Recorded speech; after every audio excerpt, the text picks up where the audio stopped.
We are in the book of Colossians today. We started a series last week where we are going to be looking today specifically at the supremacy of Christ. More specifically, we're going to be looking at the preeminency of Jesus. And so that's a big word. It's a Christian word. It's a word we use to describe a specific aspect of who Jesus was.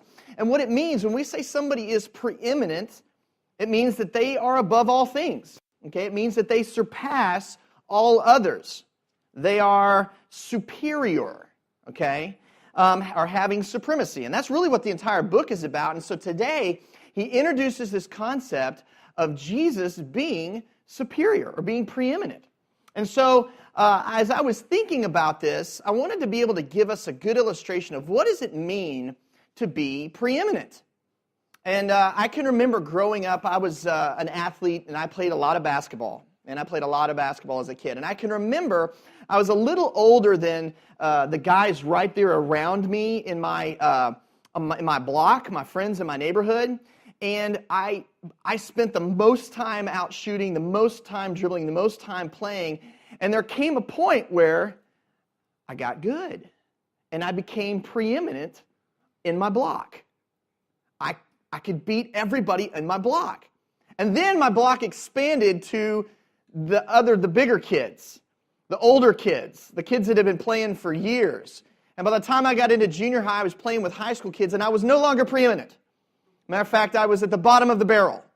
And I can remember going and playing on bigger teams, like, you playing for your school, playing for your junior high, playing for your high school. And I can remember you'd play against people who were just amazing, that it seemed like there was nothing you could do to stop them. They were preeminent. They were over, their abilities and everything was greater than anybody else's on the court. And I can remember getting out of high school and thinking I had reached this pinnacle of all basketballdom, right? I've reached the top, and now there's nothing greater than what I did in high school.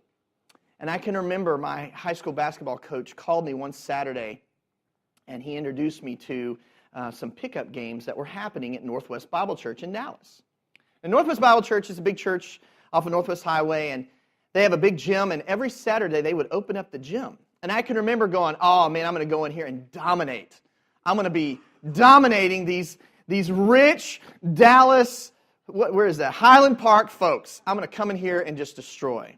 And I can remember showing up, and my wide eyes got even wider as I looked at how these guys were playing. And I can remember playing with these guys. I mean, we did it for years. He'd call me, I'd go up on a Saturday, and me and my high school basketball coach would play. And I was not preeminent at all. I was not anything. As a matter of fact, it was pretty amazing. All these guys that were showing up to play were all ex-college players, ex-professionals. And I can remember one specific day, and of course I didn't follow sports a lot growing up, I just played them. And I can remember my coach, he was a very good basketball player, and he pulls me aside one morning when I show up, and he's like naming off these guys. He's naming them. Like this guy here, that's so-and-so, he played for Alabama. There's so-and-so, he played for Kentucky. And that guy over there, he used to play for the 76ers. And I was enthralled. I mean, I was floored. And I couldn't believe it.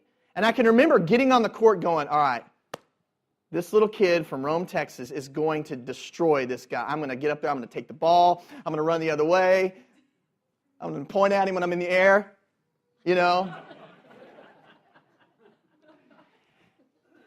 When you think of the word preeminent, I want you to think of some guy, I can't even remember his name, who played for the 76ers, dunking over me. That's what you need to think. You need to think of the guy who no one could touch, no one could beat. And it was like that every week. In and out, we'd walk in, and there would be somebody there who was preeminent, with an ability that no one else had. And when he was coming in, you just got out of his way and watched him, because you wish you had your cell phone on you to take a photo. And I tell you that story because when we talk about Jesus, He is preeminent. There is nothing greater than Him. He is above all things. He is sovereign over all things. And so when we talk about who He is, sometimes we talk about Christ as He's my buddy. He's my friend. And He is. I don't want you to misunderstand that Christ is not a friend to us in how He has acted towards us and how He has loved us. But sometimes we bring Christ down. We bring Jesus down in order to make ourselves feel better. And what I want us to do today is I want us to see just how high He truly is. And that's what Paul does for the church at Colossae. He gives them the true picture of who Jesus is.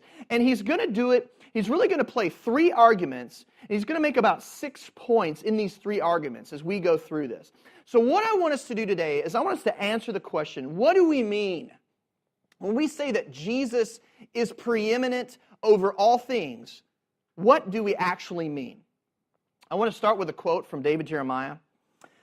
He says this about the preeminence of Christ. The Lord Jesus is in a class all by Himself.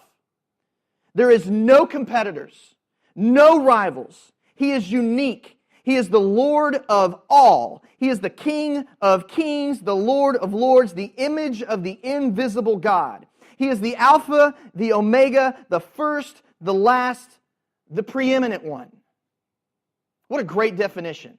If we could walk around with that definition in our mind about who Jesus Christ is, I think we'd live in a right perspective with Him on a daily basis. So we're going to answer this question. What do we mean when we say that He is preeminent? As we walk through the next 8 verses. So the first thing we're going to see is He's going to tackle an argument where it comes to creation. Christ is preeminent over all of creation. So let's look at what He means by that. The first thing we're going to see is that He is the image of God. He is specifically the image of God. If you wanted to look at yourself, what would you do? If you wanted to see you, what would you do? You do this, right? First you'd start out by doing this. Kind of look down, you look at yourself. But can you truly see yourself like this? You can't. What do you got to do? You got to look in a mirror. You have to look at an image of yourself, right? To truly see what you look like. If you want to see God, all you have to do is look at the person of Jesus. He is the image of God. Look at your text in verse 15. He is the image, the icon of the invisible God, the firstborn of all creation. Let's talk about that for a second. What a great verse. What a strong definition, right? Who is Jesus? He is the image of the invisible God. The word icon here, the word image is the word icon, okay? It means something that is a representation or it represents the original, all right? When you look in the mirror, you're looking at an icon of yourself, an image of yourself. If you touched it, okay, it's a flat mirror, but what is visible to you, what you can actually see, is the representation of the original, okay? That's what Jesus is. He is the visible manifestation, the physical manifestation of the immortal, invisible God. That is who He is. And notice what else it says about Him. It says that He is the firstborn of all creation. This is a text that has been so misunderstood over time, it's not even funny. This text has actually spawned heresies. It spawned cults. Because when we read this from our westernized American idea, and we see the firstborn of all creation, what do we think? We think birth order, as in my son is my firstborn child. But we don't think about it in terms of position, which a Jew would automatically think of it in terms of position. By saying that Christ is the firstborn, we're not saying that He was created first, He's the first created thing. We're saying that positionally, He holds preeminence over all things. Remember Jacob and Esau? Esau was born first. Jacob was born second. Esau was the firstborn, therefore he was going to receive all the blessings of the firstborn son from his father, but God had chosen Jacob instead of Esau, right? And instead of Jacob waiting for God to bless him, waiting for God to do something that actually, where God gave him the blessing of the firstborn, the position of the firstborn, even though he wasn't, what did he do? He tricked his dad, And he stole his birthright. He stole the position from Esau. See, if a Jew reads this, if not even a Jew, but a first century Mediterranean thing, they're not just going to see it like you and I would, like, oh, he was the first created thing. No, they're going to see, positionally, he is the firstborn of all things. He is the preeminent one above all things. And that's what the text means. You know how we know that's what the text means? Because the rest of it, this whole series of texts, is about that position. Not about being created, but about that position that Christ holds. So when you study the text, you don't pull it out one verse and go, oh, I found the meaning. You have to read the whole thing, right? Good Bible study means that we go context, context, context, context, context, context. That's where we're going to stay. Okay, so he is the image of God. But not only is he over creation, preeminent over creation because of his position as the image of God, but he's also the creator of all things. Specifically, we see this in the next verse. He is the creator of all things, everything, visible or invisible. He has made it. Wouldn't you have liked to have seen him do it? John tells us in 1 John who Jesus specifically is, that all things were made by him. That there was nothing that has been made that wasn't made without him. He's done all things. I would have loved to have seen Genesis 1 in person. You know, there's a lot of speculation in our world about how did our world come into being. And people look at this idea of 6 days of creation and they go, oh, that couldn't have happened.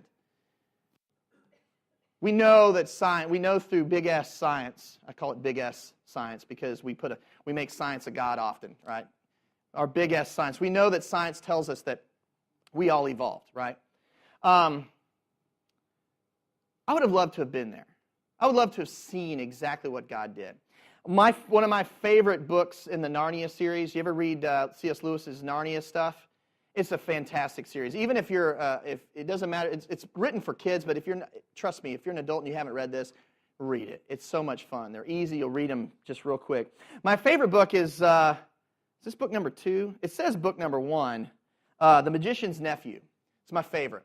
The reason it's my favorite is because it has the creation of Narnia in the book. And almost every time I read it, I almost weep. So if I cry, I'm going to read a little bit of it to you because it's so cool to see how C.S. Lewis depicts the creation of the world by Christ. So in the book, you guys remember Aslan, the lion? He's the Jesus in the story. And here we are, we've got these kids and these people, they've accidentally shown up at this moment when Aslan is creating the world. So I'm going to read a few paragraphs to you. I just want you to kind of get the gist. So these kids are standing in this darkness, okay? In the darkness, something was happening at last. A voice had begun to sing. It was very far away, and Diggory, don't worry about who he is, found it hard to decide from what direction it was coming. Sometimes it seemed to come from all directions at once. Sometimes he almost thought it was coming out of the earth beneath them. Its lower notes were deep enough to be the voices of the earth herself. There were no words. There was hardly even a tune. But it was beyond comparison the most beautiful noise he had ever heard. It was so beautiful he could hardly bear it. Then 2 wonders happened at the same moment. One was that voice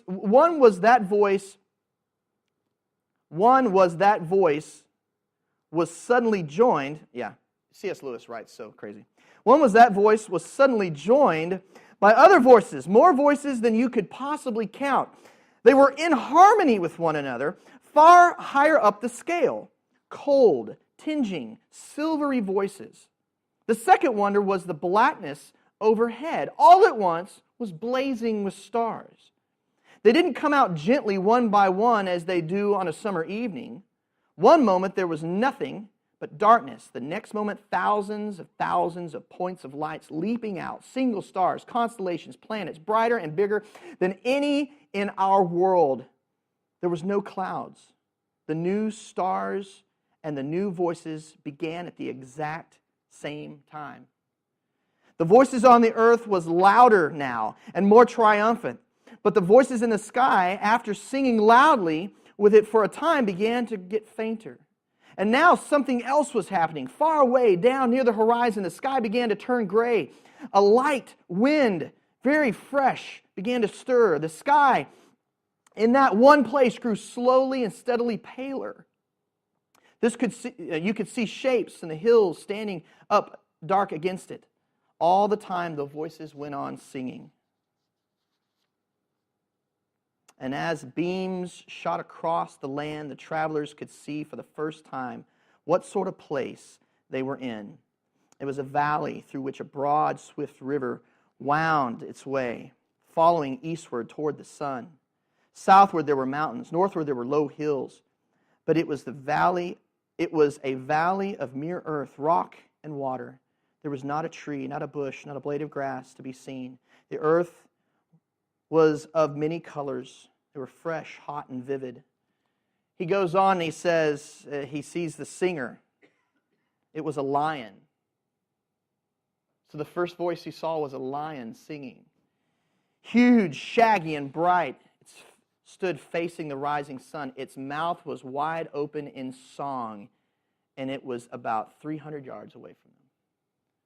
You keep going into the next chapter, and he just continues on. The trees growing, and the song that the trees sang, and the song that the grass sings, and the songs as animals begin to show up, the songs that the animals are singing. And the reason I read that to you is because sometimes it's hard to picture.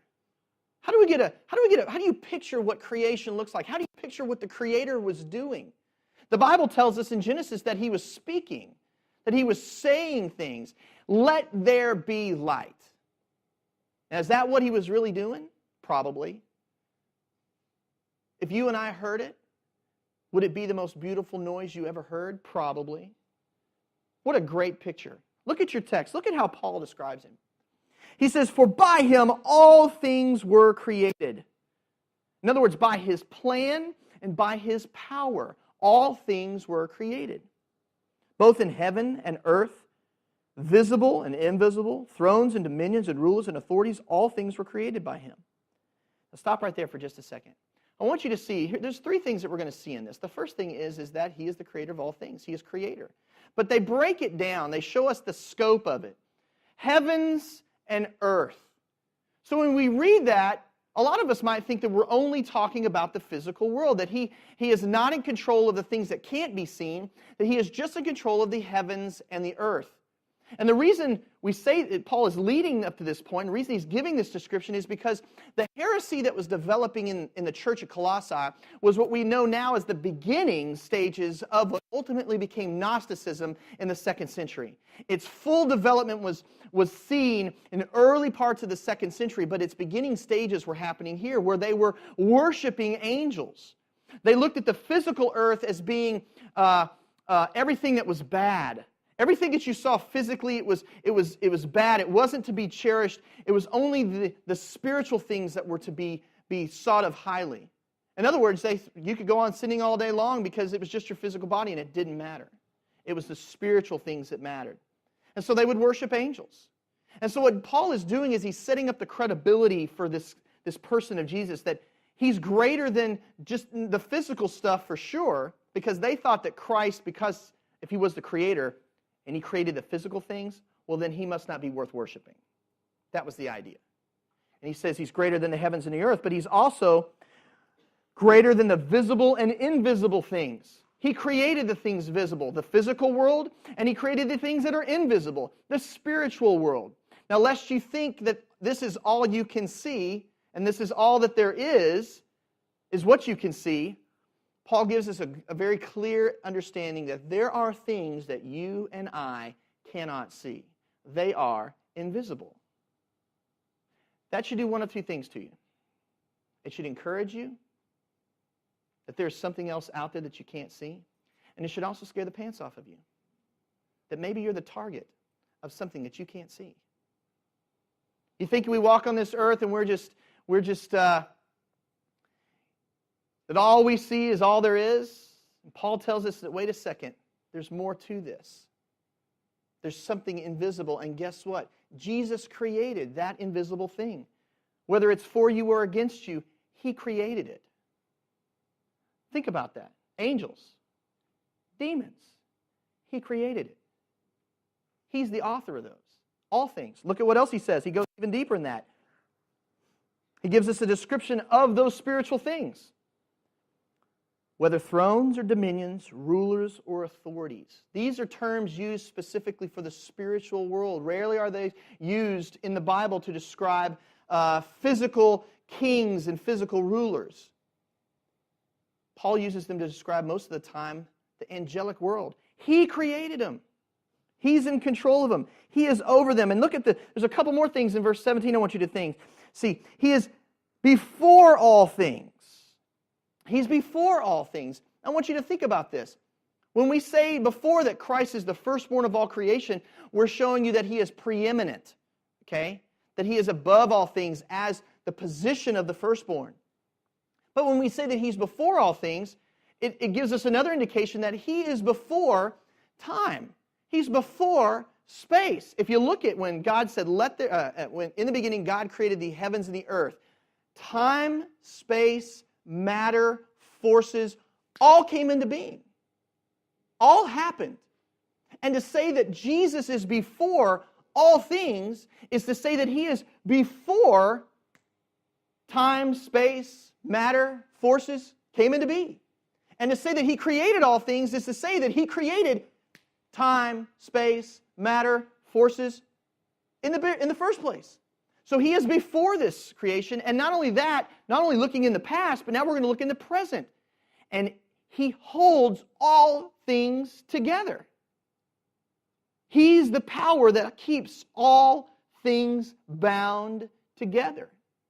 Do you realize how much energy it takes to keep your body just in the shape of your body? How much power it takes just to keep you. Just to keep your cells bound together. We don't even think about it. We get up, we walk, we go about our day. We think we know so much about this world. Me and Charles Borth were talking this week about how much we think we know. You read the news about the universe or about the discoveries, and things are said as if they're fact. As if we know all of this stuff from billions and billions of light years away. We know for a fact there's aliens. We know for a fact that there's life out there. And the reality is that we know very, very, very little. The illustration Charles gave, which I thought was really good, is if you took all the information that we possess about the entire universe and you put it on the head of a pin, it would still be way too much information. It would be way too generous. We don't even know that, compared to all that there is, that God keeps bound together by His will alone. So He holds all this together. So now that we've established His preeminence over creation, He's going to step into a whole nother realm, and He's going to look at His preeminence over us. So He goes from the world, He's showing you, it's almost like He's at a 50,000-foot view, and now He's going to come down to about a 10,000-foot view. He's going to show you specifically His people. He is preeminent over the church. That's you and me. If you're a follower of Jesus Christ, if you put your trust in all that He has done on the cross, you are by definition a follower of Christ. You're a Christian. And as a Christian, Jesus is the authority over us. He is preeminent over us. So the first thing you want to see is He's the head of the church. He's the head of the church. This is a metaphor, by the way. When we say that He's the head of the church, we're giving a metaphor for His position. We're giving a metaphor for His authority. We're not saying that He is a physical head, okay? Do you guys remember? I think I gave an illustration of The Wizard of Oz a couple weeks back where Dorothy pulls back the curtain. Well, don't you remember when she saw him on the screen? What was he? He was a head, right? He was just this giant head on a screen. That's not what we're saying here. When we say that Christ is the head of the church, we're giving a metaphor for His authority. Look at the text with me, would you? He is the head. Kephale.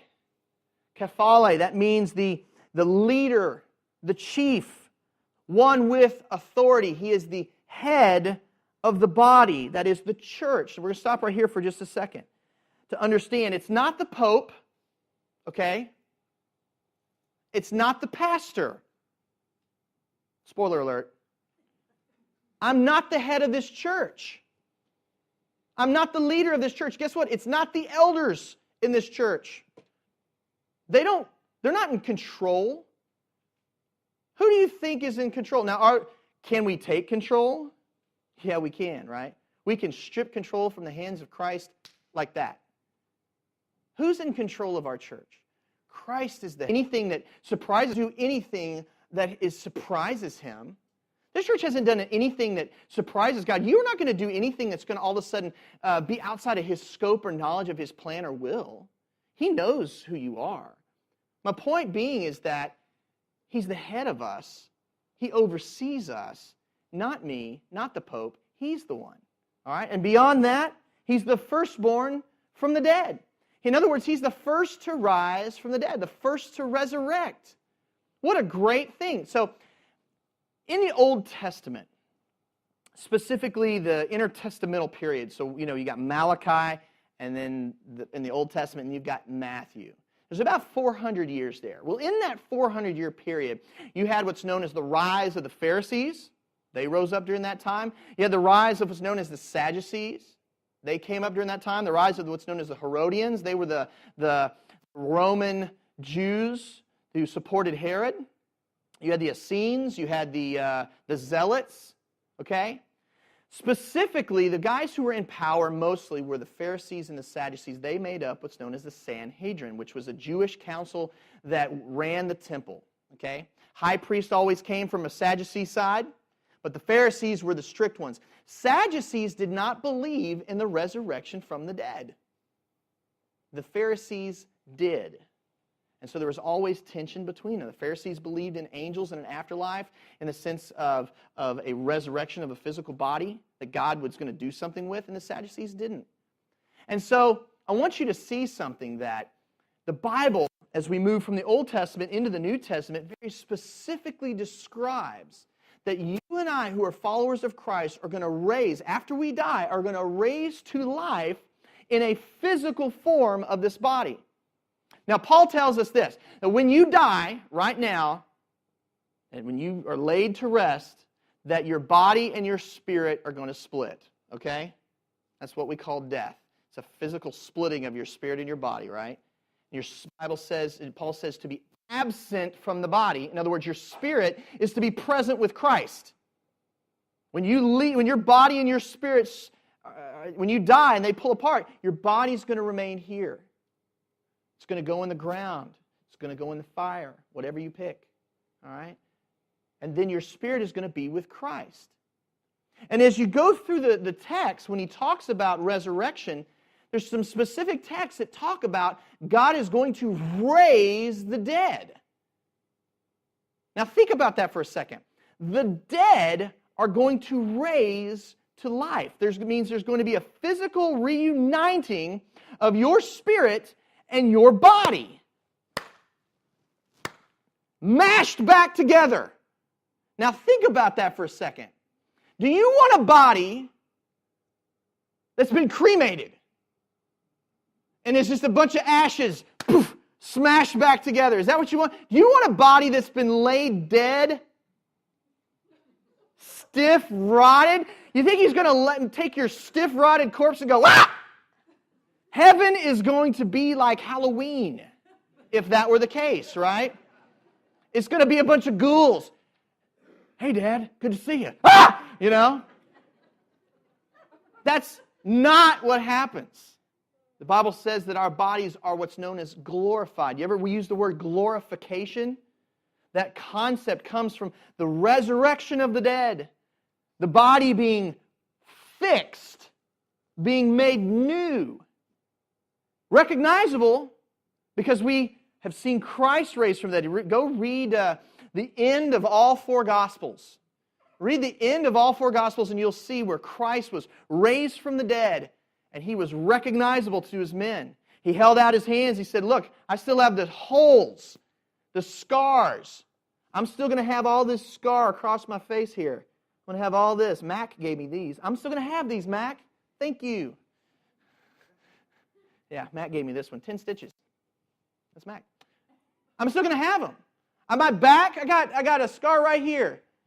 I'm going to have it. You're going to be recognizable, but guess what? It's going to be fixed. It's going to be glorified. It's going to be new. So when he says that he is the firstborn from the dead, look at the text. When it says that he is in the beginning, the firstborn from the dead, we're talking about he is the first to experience what no other human being has yet to experience on this earth. Nobody. Nobody has experienced a resurrection from the dead except Christ. You say, well, what about Lazarus? No, Lazarus wasn't. He was resuscitated. Because guess what? He had to die again. Poor sucker. He had to die again. No, Christ is the only one who this applies to. Okay?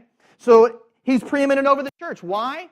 Because he is the head. Authority lies with him. Number two, he's the first to experience something that you and I are waiting to experience, and that is our resurrection from the dead to be physically, not just spiritually with him, but physically with him.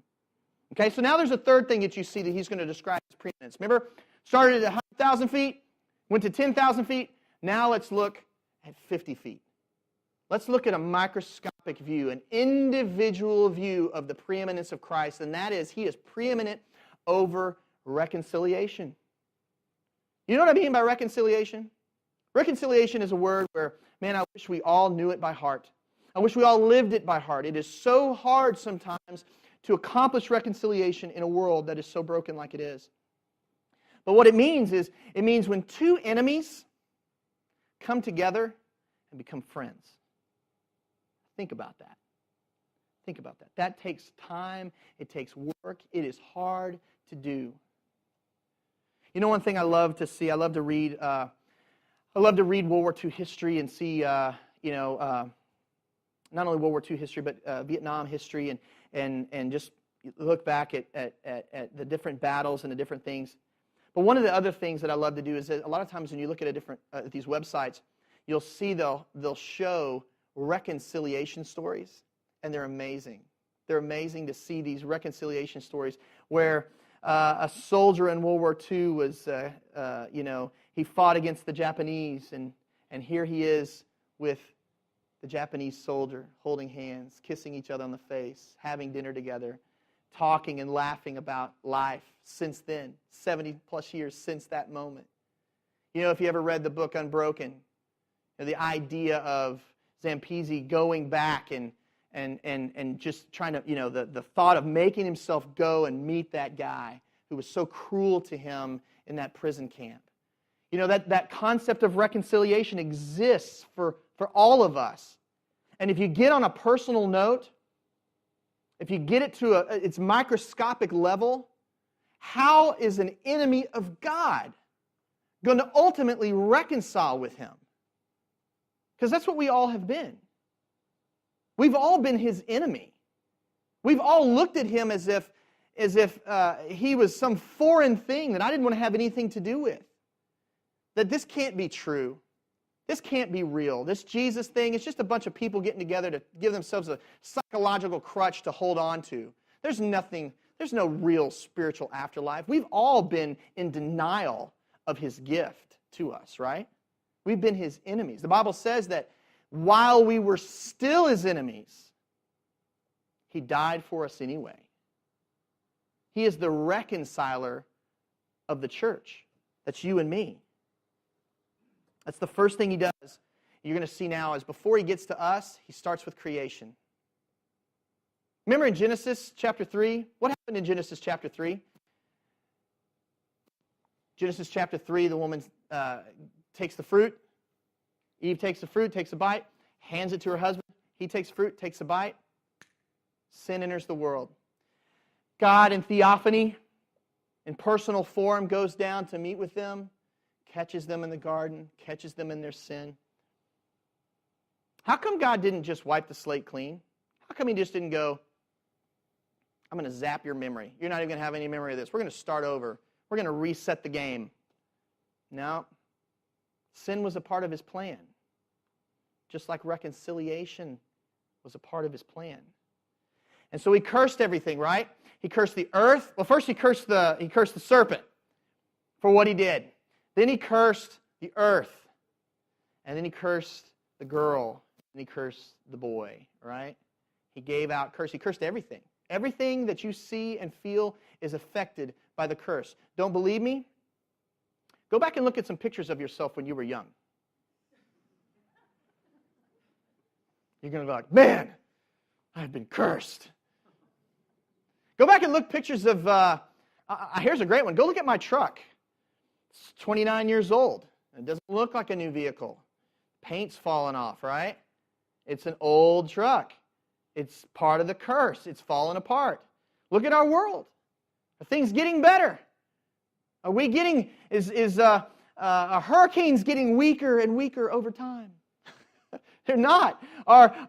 Is morality getting better and stronger all the time? It's not. It's because of the curse. You ever get a tree in your yard that you had to cut down because it's dying? It's rotting? You have to cut it down? It's the curse. The whole world is affected by it. So look at the text. Look at what he says. He says, He is the reconciler of this creation. Watch in verse 19. For it was the Father's good pleasure for all of the fullness to dwell in Him. Meaning, He has given Him all of...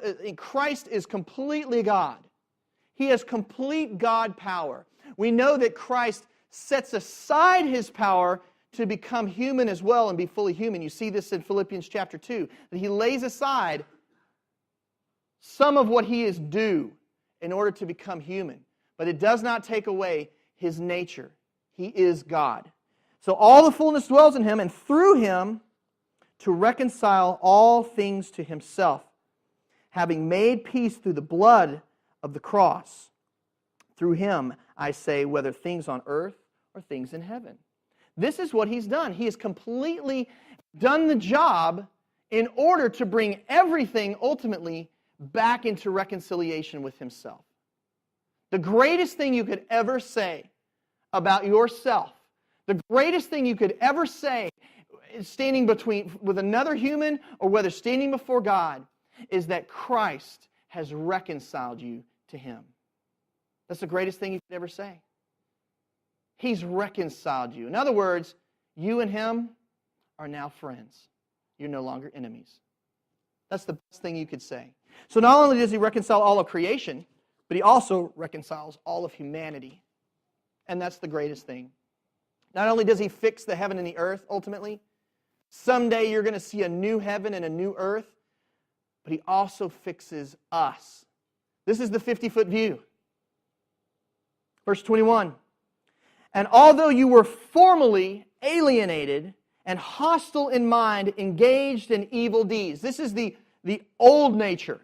This is who we were in Christ. This is who people are who don't know Jesus. Stop for just a second. This is hard to hear.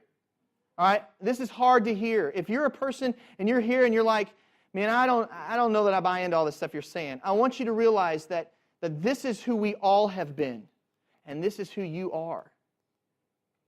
Some of us have friends, family members, who this is who they are. They are alienated, hostile in mind, engaged in evil deeds. This is who we all have been. Paul says, and such were some of you. That's us. We have been this guy. There's not a single person on this earth who can escape having at some point in their life been hostile to the Lord. But notice what he says. Yet, verse 22, He has now reconciled you in His fleshly body through death. This is His intervention. I used to tell students all the time that if it were not for the intervention of Christ, the intersection of what Christ did for you and me, we would be lost. But no, He intervened. He stepped in the gap. He took the punishment that was to come to us, and He took it upon Himself, right? Through His blood, He stepped in. And keep looking. It says He did this in order to present you and me before Himself, holy, blameless, beyond reproach. This is our new nature. Our old nature is hostile, right? Our old nature is alienated from Him. We are enemies, but our new nature is what? Holy, blameless, above reproach. In other words, when He looks at you and I now, He doesn't see our alienation. He doesn't see our hostility. He doesn't see those evil deeds. No, it's been replaced by the holiness of Christ, by the love of Christ, by the greatness of Christ. That's what He sees in us. That's called salvation. Isn't that awesome? And notice how He qualifies this. He says in verse 23, He says, if indeed you continue in the faith. I want you to stop right here for just a second. This is not saying that if you all of a sudden say, I'm out of here. This whole Jesus thing, yeah, I believed it for 25 years. Something bad happened to me and I'm out. Other verses throughout the text, not a losing of salvation that can happen. We have plenty of other verses throughout the text to show that that is not what this means. This is a perseverance text. Notice he says, continue. This is where they already are. He's encouraging them to continue in their faith. Watch what he says. If indeed you continue in your faith, this is our responsibility, right? So we had our old nature, His intervention, our new nature, our new responsibility to continue, to abide. That's what that word means, to abide in Him. Firmly established and steadfast, not moving away from the hope of the gospel that you heard, which was proclaimed in all of creation under heaven, of which I, Paul, was made a minister. So before we finish this, what we need to now do is we go, why? Why is this even important? So we understand at some level the 100,000-foot view, the 50,000-foot view, and now the 50-foot view of Christ's ultimate supremacy and preeminency over all things. But why is that important? How does that affect our Christianity on a day-to-day basis? I have three things I want you to see from the text that I think are important. The first thing is it should give us rest. It should give us rest amidst His sovereignty.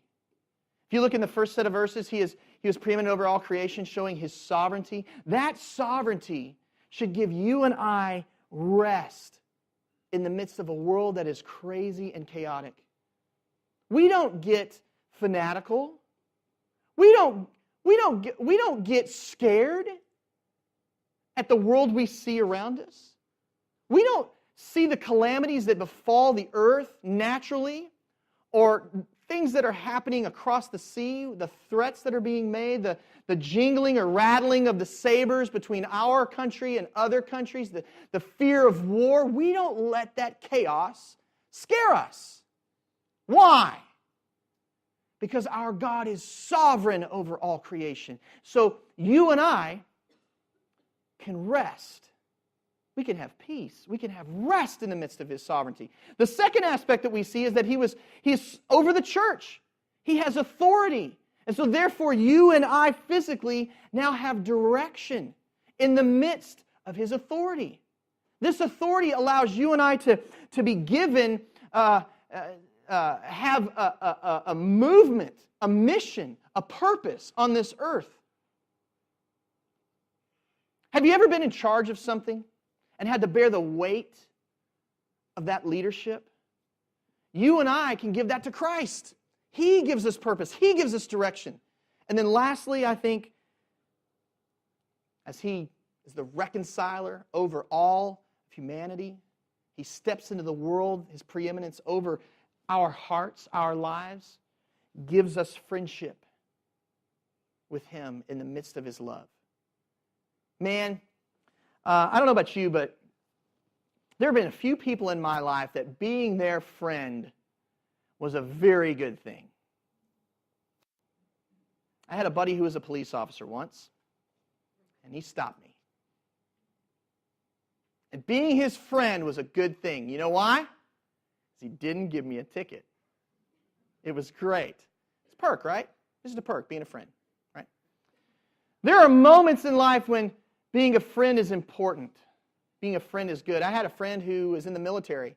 We went on vacation together to Hawaii, to Honolulu. Man, that whole place, they give everybody, all the military guys get like, you go in for free. And so we just walked on his coattails. We went and did all this great stuff, and it was like half the cost. Being his friend was a good thing, right? What do you think about being the friend of the Creator of the world? How good is that? How good is that? That ultimately, as this world falls to pieces, we know that we've got somebody who really loves us, who really cares about us. Paul put it this way to the church in Rome. He said, "For I am convinced that neither death nor life," think about that. Doesn't matter if you're dead, doesn't matter if you're alive. "Nor angels, nor principalities," this is the rulership of the spiritual world, "nor things present." Now he's working through time. He did the physical world, he did the spiritual world, now it's just time travel. "Things present, nor things to come, nor powers, nor height, nor depth, nor any other created thing will be able to separate us from the love of God, which is in Christ Jesus the Lord." What a great encouragement. That's where we are. That's why the preeminence of Jesus is so important to the church today.